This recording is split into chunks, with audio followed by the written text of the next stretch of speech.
Magandang umaga po sa ating lahat mga kabayan. Meron tayong napansin kanina na ali, kumuha po ng malunggay. At ito naman si Kuya mga kabayan ay busy din po sa pagbibilad ng kanyang mga panggatong. Ayan po, ang dami yung kahoy dyan. Oh. Talagang ginawa niya ng paraan na nakatutok sa araw mga kabayan at mabilis matuyo. Kaya po mga kabayan, babain natin. Tanungin natin si Kuya kung nasaan yung bahay niya.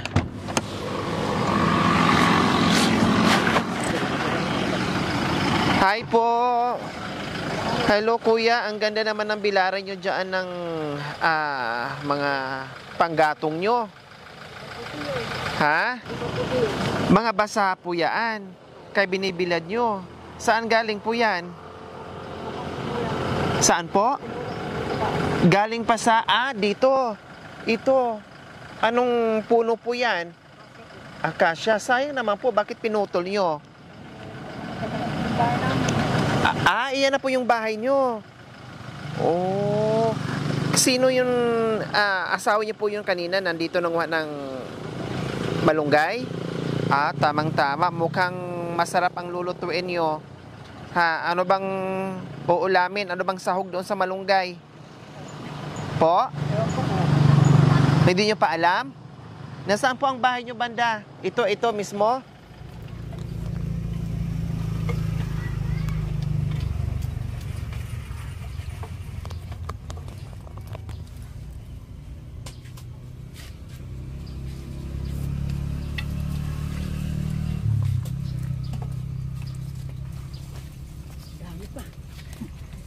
So ito po pala mga kabayan mismo yung bahay na ni tatay. Tama nga naman po siya.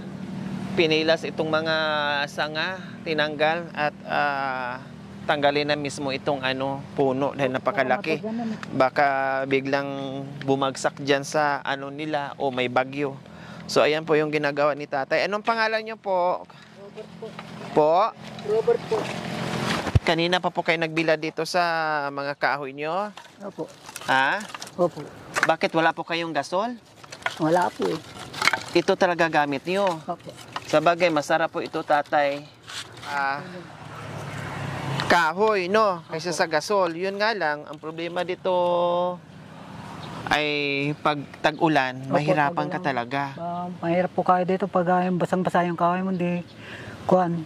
Lalo na po ngayon, umpisa na yung tag-ulan. Opo. Diba? Buti ngayon, meron ka pang kinukuhaan. Paano pag naubos din po yan? Lahat po yan, tumbahin nyo, gawing panggatong. Hindi po. Ito lang po yung mga sanga-sanga. Yung mga sanga lang ang tinatanggal nyo. Pinapapulak po nga namin to sa puno niya eh. Ayaw lang pulakin yung may-ari. Bakit po? Kung po eh. Di raw puro sa amin yung kanila. Ibig yung sabihin yung tinitirahan nyo dyan, hindi sa inyo yung lupa? Hindi po. Nakikitirap lang po kami. Oh. Tatay Robert, anong trabaho nyo po? Sa supringan po. Delivery? Opo. O bakit wala kayong pasok ngayon? Wala po. Wala pong pasok. Pag ako may pasok, ganun. Ganun lang po yung trabaho ko. Minsan may pasok, minsan wala. Opo. Isang linggo, hindi ako makakapasok, ganun. Magkano po ang sweldo nyo po doon? 300 lang po. O paano po magkakasya kung hindi continuous yung trabaho nyo? Minsan, utang-utang po, ganun lang. Kung may pagbabayad, babayad po. Ilan po ang anak nyo? Wala po pong anak. Yung mga consumer po. 6 po yung anak niya. 6 kayo, binata. Opo. Nung naging kayo ni nanay. Opo. Ilang taon kayo magkasama? 7 years na po. 7 years. Kayo, ilang taon na po kayo? Kaya bali po 39 po. 39. 39? 1984 po. 1984 po kayo pinanganak? Opo. 39, mas matanda pa pala ako sa inyo, Siyempre, lublog po sa trabaho. Lublog po sa trabaho. Tapos yung anyo? Tataon na po ng mga 50 po siguro. 50 plus? Sige nga, punta nga tayo sa bahay nyo, pwede? Opo. Tara, tingnan natin kung ano niluluto ng misis nyo. Pasok po kayo dito. Hello, magandang umaga po sa inyo. Opo kayo. Wow, ang ganda naman. puro sariwa ang ulam nyo. Ano to? Ano po, pang-asim. Akala ko ipil-ipil. Talbos pala ng sampalok. Pang-asim lang po. Asim. Saan nyo po ihahalo? Yan po. Pwede dyan? Pwede po. Lahat yan paghaluin? Pwede po. Ano tong isa? Kamuti. Kamuti. Anong tawag dito? Anong tawag ditong gulay na halo-halo? Samutsari. Samotsari. Parang kanta lang din Opo. No, halo-halo ito. Kahit kamatis lang, pwede na po. Wala nang pambili. Masarap to kahit kamatis lang. Gisa mo sa kamatis, ang sarap-sarap niyan. Tapos ito naman, pwede din tong itong talbos pang-asim sa tinulang manok. Pwede po. Kaya lang, wala namang manok po eh. Opo, tapos ito naman ay sa isda. Ano pangalan niyo po? Jody po. Nanay Judy. Opo. Wow, ang cute naman dito ng tirahan niyo. No, ang cute-cute. Ang sarap dito humiga sa gabi, malamig. Sa gabi po malamig, pero pag ganito, ang init po. Kayo yung kanina nakikita ko sa dyan. Opo. Habang si tatay bilad sa mga Kahoy. kahoy para panggatong nyo. Kayo naman Opo. busy ng pangunguha ng Ganyan. Malunggay, malunggay. Anong sahog? po. Wala po. Ganito lang lahat? Ganyan na lang po. Opo, ganyan lang po, inuulam po namin dito. Wow! Kahit malang tuyo? Wala po. Partner dito? Wala po. Ilan po ang anak niyo, Ate Nanay Jody? 6. 6. Pangalawang asawa niyo po. Pero bata pa si tatay. Ilang taon na po ba siya? 40 plus po lang. 40 plus. Sabi niya 39. 39. 40 ka na nung ano. Nagpo-40. Bata pa pala ito? Opo. Akala ko nga mga 50s na si tatay. Nagtatay tuloy ako. Kayo naman po, Nanay Jody, ilang taon po kayo? 57. 57. Nasaan po yung unang asawa niyo? Namatay na po. Anong kinamatay? Heart attack. Atake. So, yung mga anak niyo, kumusta naman po? May mga asawa na po. Isa na lang pong pinag-aaral ko. Bunso. Opo. Anong grade na? Magto 12. Babae, lalaki? Lalaki po. Dito rin nakatira sa inyo. Dito rin po. Kumusta naman yung relasyon nila ng mga anak nyo na nagkaroon ka ng pangalawang asawa? Ayos din po. Hindi naman po sila sa pangalawan tatay nila. Hindi kagaya sa iba na nagbubugbugan. Oo, tsaka magiging broken family. So ayan po mga kabayan, ang madalas ulam dito sa probinsya natin. No, buti lang masipag sila magtanim-tanim ng mga gulay. Katulad niyan, walang pambili ng ulam. O kundi may mapitas diyan sa gilid, ulam na. Kahit walang sahog ng mga kabayan, ayos lang. At least may mga masustansya ka na makukuha dito mga kabayan, napakasarap. Ganito din po kami noon, nasa bundok kami, Nanay Judy. Ito din po madalas ulam namin. Minsan nga, dilis. Minsan dilis ang sinasawag namin, sardinas. Ganyan. Pero pag wala talaga, sabawan mo lang, bitsinan, asinan, yun na. So, ganyan lang po, Nanay Judy, yung aming ulam. Kailang, pwede pala ito lahat. Pag halo-haluin, no? Sabay-sabay na. Pwede ba ito lagyan ng sardinas? Pwede din po. Kahit maasim, ito, kahit may pang-asim, pwede? Pwede po yan. May dala akong sardinas dyan. Lagyan natin, ha? Sige po. Yung baon namin. Ilang piraso ilalagay nyo po, ate? Ilang piraso po ilalagay nyo, Nanay Judy? Kahit isa lang. Kahit isa lang? Sige. Ang dami na nito. Mukhang buong maghapon na ulam na ito, Hindi po kasi minsan po yung anak kong may asawa, dito rin kumakain. Pumupunta din dito. Kukuha ng Namamasyal ulam. sila. Opo. So, ayan po mga kabayan, magparingas na si Nanay Judy para lutuin niya yung kanyang sariwang napakasarap na mga gulay.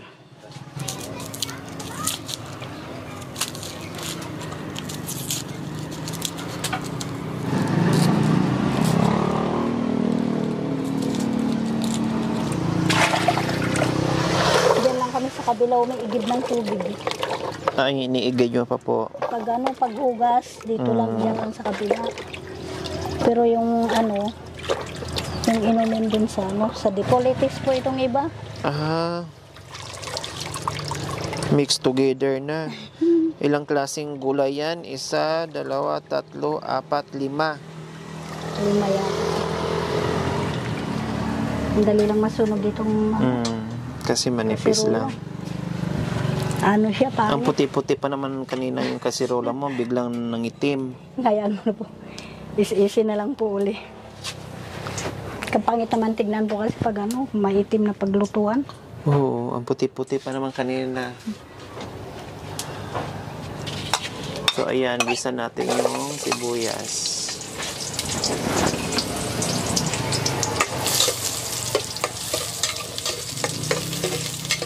Pag walang sardinas, magpainit ka lang ng tubig. Oo nga po. Tapos, Lahat na, sabay-sabay. Hindi po. Unahin tong matigas. mauna po yan. Pero pag wala, sabay na sila lahat, diba? Lagyan ng bagoong. Pangpalasa. Ayun, bagoong pala. O baka gusto niyo bagoong po, ha? Hindi na po. Huwag na lagyan ng bagoong po yan. Ayun, meron palang tubo.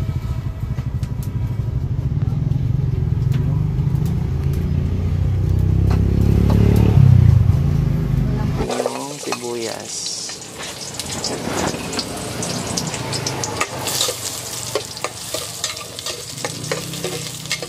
Pag walang sardinas, magpainit ka lang ng tubig. Oo nga po. Tapos, Lahat na, sabay-sabay. Hindi po. Unahin tong matigas. mauna po yan.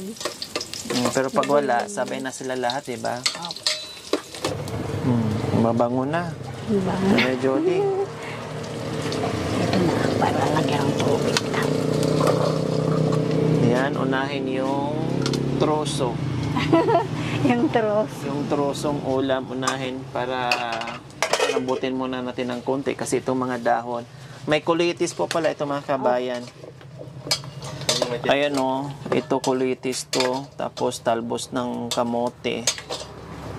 Samot-sari. Tapos yung talbos ng sampalok. Ang sampalok po mga kabayan, talbos ng sampalok, ang sarap po yan sa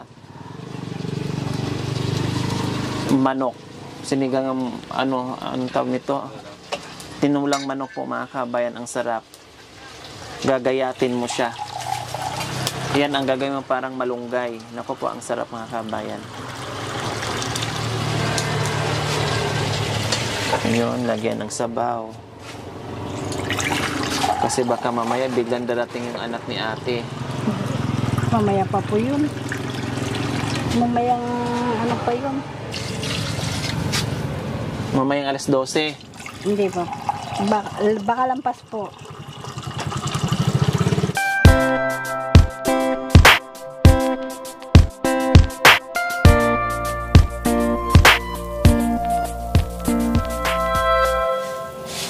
Masipag ha, masipag si Kuya Robert kasi yung ibang mga asawa pagdating sa bahay, talagang kakain lang, pahinga, Pahinga po. uupo. No, pag walang trabaho nun, pahinga din. Pahinga Opo-opo lang dyan, yusi-yusi. Pero si Kuya Robert talagang pag wala siyang trabaho, walang pasok, hindi mapakali dahil kung ano yung nakikita niyang na pwedeng gawin, ay ginagawa niya. Diba? Kumbaga hindi natitigil. Talagang gumagawa din. Tulad niyan, pagwawalis at pagbibilad ng mga panggatong nila. Walang mag-aayos niyan eh. Walang magbilad ng kahoy.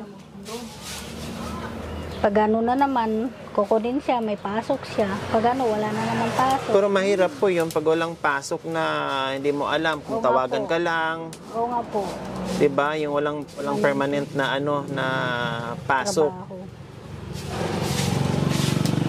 Paano yung paglalabada niyo po, Nanay Jody?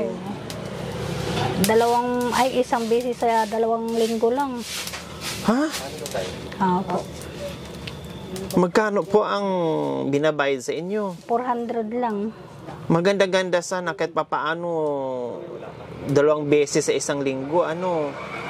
yung estudyante ko minsan, yung yung mga kapatid niyang magbigay, Yung may mga asawa, tinutulungan pang baon. pambaon. Mga bata, pag na, kumakain ng alas 3, parang merinda nila. Yung bunso ko, yan. Ano lang yung bunso ko, nagtanim ng palay. So ayan po. Oh, 'di ba? Ang sarap-sarap.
Ano ako?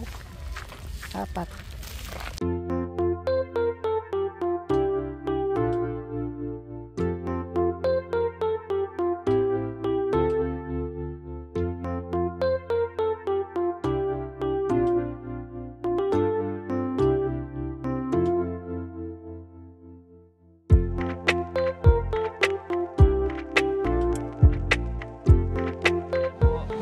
So ayan po mga kabayan, no, tayo ay may puntahan po sana pero bumungad itong mag-asawa, no, na nangunguha ng malunggay, tapos si Mr. naman ay busy sa pagbibilad ng panggatong nila. So binabaan na rin natin mga kabayan. Tamang-tama po dahil ang trabaho ni Kuya Robert ay maminsan-minsan lang, no, sa isang linggo siguro ilang beses lang po Kuya Robert. Minsan 3 po, minsan 2, ganun lang. 2 or 3 beses isang linggo. Magkano po yun? 300 na. 300. Pag wala. Si Mrs. naman, sa 2 linggo ay merong 1 beses makapaglaba. Kaya sa umagang ito, napakaaga ng biyaya. Nakita naman natin kanina, no? Kung ano yung ginagawa nila. Talagang mukhang kababangon lang. Tapos may biglang bisitang dumating. At ito nga, ay ura-urada din nilang niluto yung kanilang pinitas na mga sariwang gulay. Sa umagang ito, syempre meron kaming handog sa inyo, Kuya Robert and Nanay Judy.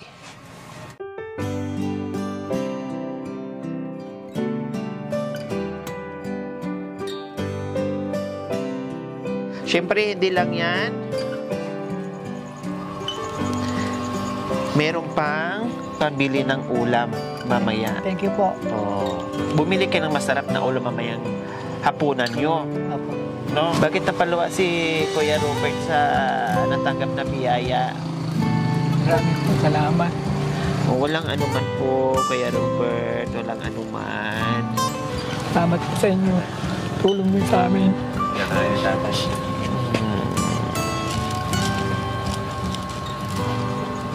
Napaka bait at napakasipag ni Tatay ni Kuya Robert mga kabayan. Kasi syempre, sabi ko nga kanina, no, bibihira lang ang stepfather na magkasundo doon sa mga stepson, sa stepdaughter, no, depende na lang po yung mga kabayan. Pero madalas talaga na hindi magkakasundo. No, pero ito kaya po pala madaling makasundo ng mga bata na walang say yung mga anak ni Nanay Judy kasi tumayo din bilang isang tunay na padre di pamilya nila na sa ngayon ay tumutulong, gumagawa ng paraan para makapag-aral yung busong anak ni Nanay Judy. O kumbaga, parang tinuring na rin sariling anak o tunay na anak. Ano? Opo. Oh, ayan. So, Maraming salamat din salamat po. po sa walang sawang pagmamahal mula noon hanggang ngayon, mga kabayan, na talagang nandiyan sa ating munting adikain. Walang iba kundi si Ma'am Eliza from London. Maraming salamat po sa inyong ginatawang puso. Nawa ipagpalain po tayo ng Panginoong Diyos sa araw-araw. Nawa ibigyan po tayo ng kalakasan ng katawan sa araw-araw. Nawa ibigyan po tayo ng mahabang buhay. Pang sa ganon, marami pa tayong matulungan na gaya nila. So mga kabayan, huwag niyo pong kalimutan, pakishare at subscribe sa aking YouTube channel, Lori Aquino Talita. Maraming salamat po, God bless us all. Bye po, Bye Nanay po. Jody and Kuya Robert. Ayan.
Thank you for watching. Don't forget to like, share, and subscribe.